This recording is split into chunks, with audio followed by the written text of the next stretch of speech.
everything that happens inside those walls, the sheriff controls, and that's the physical conditions, that is medical treatment, including access to vaccines. This is something that we saw a lot, of course, under COVID, was whether or not prisoners had access to COVID vaccines and COVID testing is something that we had to litigate.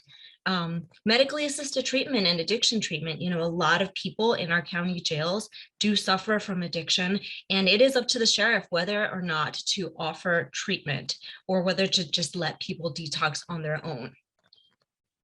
And of course, programs like educational programs, VOC programs that allow people to gain skills so that when they re-enter society, when they re-enter their communities, they've picked up some skills that will help them do so in a way that they can get jobs and move forward with their lives.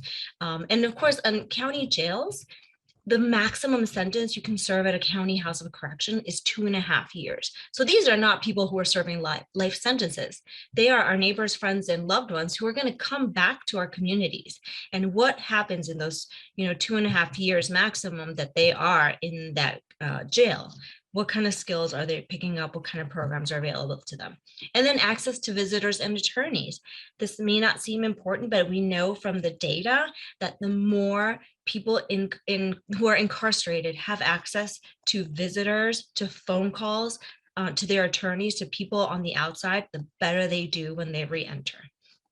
And with phone access and costs, if you know anyone, if you've tried to make a call to somebody who's incarcerated, you know how incredibly costly that is, how much money families are putting into those commissary funds and those phone funds so that people inside can just call their families. It's an astronomical amount of money because these are private companies that are profiting from people incarcerated having to call their families. And then access to voting. People who are not convicted of a felony can still vote in Massachusetts even while they're incarcerated, and whether or not that voting is easy or hard to do is something that the sheriffs control.